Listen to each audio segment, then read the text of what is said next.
নমস্কার বন্ধুরা, আরেকটি খবর না বললেই নয়। বামেদের আইন অমান্য আন্দোলন, বহরমপুরের ঘটনা।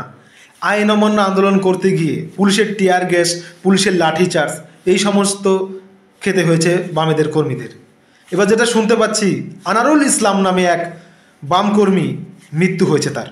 পুলিশের মারে, পুলিশের এই টিয়ার গ্যাস বা পুলিশের মারে ধস্তাধস্তিতে মৃত্যু হলো সেই কর্মীর।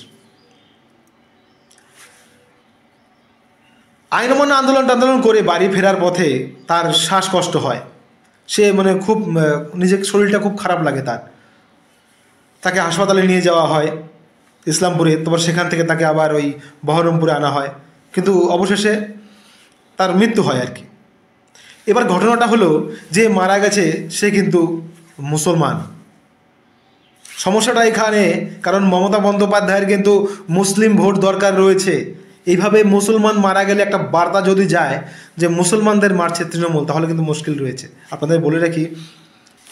আপনাদের জানিয়ে রাখি, বামেদের আইন অমান্য আন্দোলনকে কেন্দ্র করে পুলিশ কয়েকজন নেতাকে গ্রেপ্তার করেছিল, তার বিরুদ্ধেই এই আন্দোলন ছিল।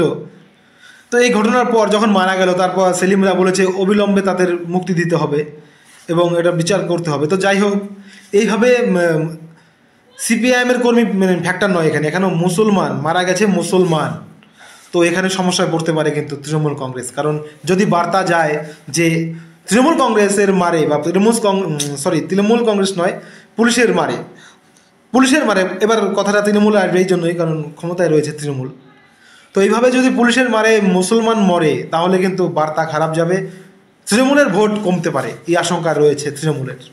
আপাতত সরগরম সিপিআইএমের কর্মী, কৃষক কর্মী আনারুল ইসলামের মৃত্যু হওয়াতে মুসলিম ভোট ধস নামতে পারে তৃণমূলের লোকসভা ভোটের আগে। খবর ভালো লাগলে সাবস্ক্রাইব, লাইক, শেয়ার করবেন। জয় হিন্দ।